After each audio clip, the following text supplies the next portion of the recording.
கொல்லிமலை நேயர்கள் அனைவருக்கும் இதயக்கணிஞ்சின் வணக்கம். அதாவது கேரளாவில் ஹேமா கமிட்டி அப்படி ஒரு கமிட்டி அமைச்சு நடிகர்களுக்கு எதிரான பாலியல் வன்கொடுமைக்கு நடவடிக்கை எடுக்கணும்னு சொல்லி ஒரு கமிட்டி ஃபார்ம் பண்ணி அது ஒரு ரிப்போர்ட்டை கொடுத்துருக்காங்க.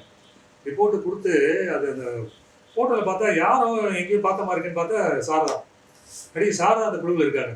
எப்படிங்க அது நியாயம்? அது ஒரு திரைப்பட நடிகை, அவங்களுக்கு தெரியாத அந்த சினிமா உலகம் எப்படிப்பட்டது எப்படிங்கிறது அவங்கள நோக்கி வந்து கேள்வி எழுப்பினா அவங்க நிலைமை என்ன ஆகும்? அது ரொம்ப தவறான விஷயம். இன்னொன்று, பினராயி விஜயன் எப்படிப்பட்ட என்ன ஆளு, அவர் எந்த மாதிரி கம்யூனிஸ்ட்னா, நீங்கள் கம்யூனிஸ்ட் என்ன லட்சணத்தில் இருக்காங்கிறது நீங்கள் வேர்ல்டு வைடு பார்த்துக்கிட்டு தான் இருக்கோம். சீன கம்யூனிஸ்ட் எப்படி இருக்கு, ரஷ்ய கம்யூனிஸ்ட் எப்படி இருக்கு, இந்திய கம்யூனிஸ்ட் எப்படி இருக்கு, இவங்க என்ன லட்சணத்தில் இருக்காங்க. 25 கோடி தேர்தல் வாங்கினாங்கன்னாலே அங்கே அடிபட்டு போச்சு. நீ கம்யூனிஸ்ட் பற்றி பேசாதீங்க, அதெல்லாம் வந்து கடந்து போயிட்டீங்க. நீங்கள் அதெல்லாம் கடந்து எங்கேயும் போயிட்டீங்க, சுயநல பேர்வழியில் இருக்கீங்க. அதனால் பினராயி விஜயன் வந்து ஏதோ ஒரு கணக்கு போட்டு அதை பண்ணியிருக்காரு. அதில் வந்து சாரதா வந்து இருக்காங்க. இவங்க ஒரு விஷயம் கொண்டு வராங்க. இதில் என்னென்னா, நம்ம ஆளு இருக்காங்க, நம்ம வீராதி வீரர்கள், சூராதி சூரர்கள், நம்ம கதாநாயகர்கள், அவங்க குரூப்பில் இதை பார்க்கணும். செருப்பாலட்டு அடிக்கணும்னு சொல்கிறாரு விஷால். எதுக்கு செருப்பாலட்டு அடிக்கணும், ஏன் அடிக்கணும்?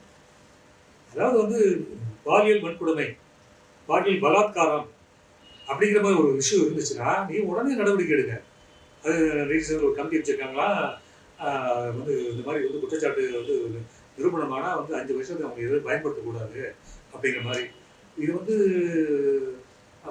பொதுவாக ஆணுக்கும் பொண்ணுக்கும் பொதுவான அதுதானது.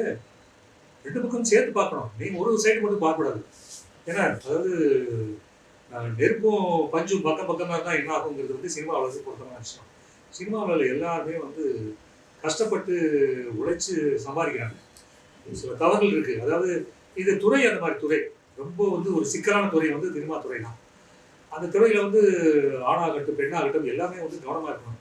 கவனமாக இருந்த நடிகர்கள் உண்டு. அதாவது நம்பியார் இருந்தார், PS வீரப்பா இருந்தார். அந்த லிஸ்ட்டு பார்த்தீங்கன்னா அது பெரிய பட்டியல் இருக்கிறது. அந்த மாதிரி இருக்கிறவங்க இருக்காங்க. அதே மாதிரி நடிகைகளும் அவங்க வந்து கட்டுப்பாடாக இருந்த நடிகைகளும் உண்டு. வாய்ப்புக்காக தன்னை எதுக்கும் தயாராக கொண்டு வர நடிகைகள் இல்லாத நடிகைகளும் அதில் இருக்காங்க.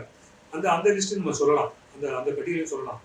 இது என்னன்னா, ஒரு நடிகர், நான் பேர் சொல்ல விரும்பல, ஒரு நடிகர் அதாவது வந்து வெளிநாட்டுக்கு படப்பிடிப்புக்கு போகிறார். படப்பிடிப்புக்கு போய் அங்கே உள்ள நடிகைகள் ஷூட்டிங்லாம் முடிச்சுட்டு ரிலாக்ஸாக இருக்கிற டைமில் அந்த நடிகர் ஒரு நடிகையை, அந்த படத்தில் நடித்த நடிகையை தன்னுடைய நண்பர்களுக்கு கை காட்டுறாரு. காட்டிட்டு இவங்களோட நீங்கள் பண்ணணும், கம்பெனி கொடுக்கணும், கம்பெனி கொடுக்கணுங்கிறத என்னன்றது நம்ம புரிஞ்சுக்கணும் அப்படின்ட்டு. அதாவது ஓசியிலே அவர் மங்களம் பாடணும் அப்படின்னு அவர் நினச்சிருக்காரு போட்டுருக்கு. நம்ம தான் வெளிநாட்டு கொடுத்து சம்பளம் கொடுத்துட்டோம்னா இதுக்கு கம்பெனி கொடுக்கட்டும் அப்படின்னு சொல்லி அது வந்து அது கேட்டுக்கணும். நீங்கள் இவ்வளோ கொடு, நான் வந்து கம்பெனி கொடுக்குறேன்னு சொல்லிடலாம். அதுக்கு சொல்கிறதுக்கு அது வாய் வரல. நீ எதுக்கு, நீ ஓசியில் இது பண்ணுறது, நான் எதுக்கு பண்ணணும் முடியாதுன்னு மறுத்துருச்சு. அது மறுத்ததுக்கு என்ன பண்ணியிருக்காருன்னா, ஒரு அந்த அவருடைய கோபத்தை வெளிப்படுத்துறதுக்கு இங்கே வந்தவருக்கு, அவுட்டோர் ஷூட்டிங் முடிச்சுட்டு வந்தவருக்கு விபச்சார கேஸில் அந்த நடிகை வந்து தள்ளிவிட்டார். அந்த மாதிரி நடவடிக்கை எடுக்கப்பட்டாங்க. அவங்க மேல் நடவடிக்கை எடுக்கப்பட்டது. அதனால் சரி சென்றார்கள். என்னாச்சுன்னா, அதோட அந்த டைம் லைஃப் வந்து முடிஞ்சு போச்சு.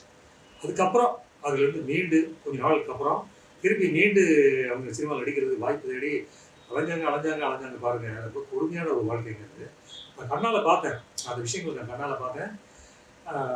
திரு விசு அவர்கள் ஒரு வாய்ப்பு கொடுத்தாரு. ஒரு தைரியமாக வந்து அந்த நடிகைக்கு ஒரு வாய்ப்பு கொடுத்தாரு. அப்படியே வந்து அதுலேருந்து கொஞ்சம் அப்படி இப்படி அடுத்த வில்லி அப்படி என்னென்ன வேஷங்கள் இருக்கோ அந்த மாதிரி வேஷங்கள் நடிக்க போனாங்க. ஆனாலும் அந்த பாதிக்கப்பட்டதனுடைய இது வந்து சாதாரண, அந்த பெண் சாபம் இருக்கு இல்லையா, சாதாரணம் இருக்காது. அது அதனுடைய பாதிப்பை வந்து பின்னாடி நம்ம நேரம் பார்க்கும்போது வந்து அவ்வளோ தூரம் கஷ்டப்பட்டாங்க.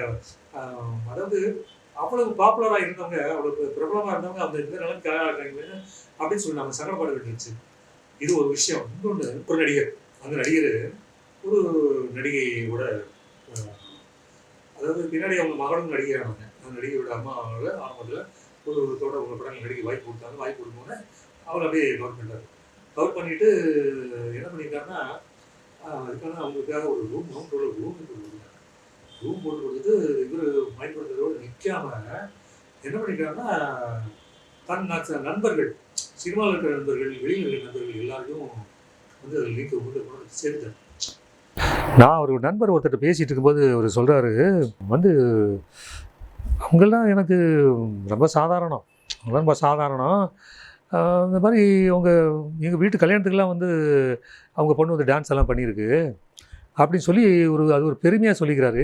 இது ஒரு சொசைட்டி எப்படின்னா, என்ன சொசைட்டினா ரொம்ப கேவலமான ஒரு ஒரு ஒரு அணுகுமுறையை வச்சுருந்தது. எப்படின்னா, இந்த நடிகை நான் வச்சுருந்தேன், அந்த நடிகை நான் வச்சுருந்தேன், அவள் என்கிட்ட இதாக இருந்தா, இப்படியெல்லாம் சொல்கிற அளவுக்கு ஒரு நிலைமை வந்து ஒரு காலகட்டம் இருந்தது. இன்றைக்கி அப்படி இல்லை. இன்றைக்கி நடிகைகள் வந்து இன்றைக்கி நிறைய மாறுதல் வந்திருக்கு. இதுக்கு இப்படி இருந்தால் தான் வாய்ப்புங்கிறதெல்லாம் அன்றைக்கி நிலைமையிலேருந்து கொஞ்சம் மாறி இருக்குது. முழுமையாக மாறி இருக்குது. ஆனால் அன்றைக்கி அந்த மாதிரி இருந்திருக்கு. அப்போ அந்த நடிகர் அந்த நடிகிட்ட சொல்லியிருக்காரு, நீ என்னை வந்து அந்தரங்கத்தில் நீ வந்து என்னை எப்படி வேணாலும் கூப்பிட்டுக்கோ, அத்தான் கூப்பிட்டுக்கோ, இல்லை பொத்தான் கூப்பிட்டுக்கோ, நீ என்ன வேணாலும் கூப்பிட்டுக்கோ. பொது வெளிக்கு வரும்போது, நீ வெளியில் வரும்போது என்னை நீ அண்ணன் தான் கூப்பிடணும். என்ன அறிவு, என்ன இது இப்படி இருந்திருக்காங்க. இந்த மாதிரிலாம் இருந்திருக்காங்க. இப்படி நடிகைகள் பாதிக்கப்பட்டவங்க இருந்திருக்காங்க. அது மாதிரி நடிகைகள் வந்து அவங்களுக்கு வந்து சில விஷயங்கள் வந்து தீர்வு காண முடியாது. இந்த தீர்வு காண முடியாதவங்களாம் அவங்ககிட்ட ஆண்கள் மாட்டிக்கிட்டு என்ன பாடுபட்டாங்கங்கிறதுக்கு சொல்லணும்னா அது ஒரு பெரிய லிஸ்ட்டே இருக்குது. ஒரு சைடு மட்டும் பார்க்கக்கூடாது, எல்லா சைடும் பார்க்கணும். ஏன்னா இப்படி இருந்திருக்காங்க. அதாவது இதுக்கு பல விதமான விஷயங்கள் அப்படி நிம்போமேனியக்குன்னு சொல்லுவாங்க. கட்டுப்பாடு இல்லாத ஒரு ரகங்கள். அந்த ரகங்களில் சில நடிகைகள் இருக்காங்க. அது பல மொழிகளில் நடித்தவங்க பல மொழிகளில் வந்து பார்த்துருக்காங்க. என்னென்னமோ எதுக்கோ வந்து அவங்களுக்கு இறை கொடுத்த நடிகர்கள் உண்டு. ஸோ அப்படிலாம் இருக்காங்க. நான் பேர் சொல்ல முடியாது. ஏன்னா இது கமிட்டின்னு போனதுனால தான் இது வந்து எனக்கெல்லாம் பேசுகிறதுக்கு விருப்பமே கிடையாது, இந்த டாப்பிக்கில் பேசுகிறதுக்கு. ஆனால் வந்து இந்த யோகேஷ் சிகாமணி பினராயி விஜயன்றது கமிட்டி போய் அவர் வந்து மிரட்டுறதுக்கு ஆளுகளை பயன்படுத்திக்கிட்டு இது மாதிரி பண்ணும்போது நமக்கு என்னாங்கன்னா இந்த பழங்கதைகள்லாம் நமக்கு நினைவில் வருது. ஏன்னா இவங்க இப்படி இருந்திருக்காங்க. ஆண் மட்டும் இல்லை, பெண்ணும் தான் இது மாதிரி இருந்திருக்கு. நீ வந்து நடிகர்கள்ட்ட வாய்ப்பு தேடுறதுக்கு வந்து நீங்கள் வந்து மீட்டிங் எல்லாம் வச்சுக்கிறீங்க, டின்னர் மீட்டிங், ட்ரிங்க்ஸ் மீட்டிங்கு. இப்போ செய்திகள் அப்பப்போ வருது இல்லை, பார்த்தீங்கன்னா ஏன் பத்திரிகை ப்ரெஷ் ஷோவுக்கு வர்றாங்கள்ல, ப்ரெஷ் ஷோ மட்டும் இல்லை, பத்திரிகையாளர் சந்திப்புக்கு வர்றவங்க எப்படி ட்ரெஸ் பண்ணிட்டு வர்றாங்க.